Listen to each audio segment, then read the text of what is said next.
Hi, welcome to orientation at White Mountains Community College.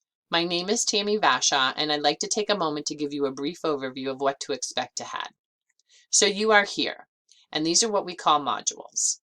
Each module has a prereq, which means that you need to complete the module prior in order to move on to the next. We do give you 2 quick quizzes. They are non-graded. We give you 4 attempts. We just want to check your knowledge about financial aid and student payment and billing. You will then move through some other workshops until you get down to meet your program advisor. You will then click on what program you are enrolled.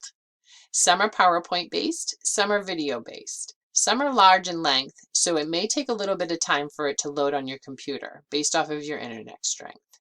Once you complete this section though, you will then click back on home, go to the last module, which is the orientation survey questionnaire. This is 100% anonymous. However, we give you an opportunity on the last question to give a name and phone number if you wish us to contact you. And that's it. That's orientation. Enjoy.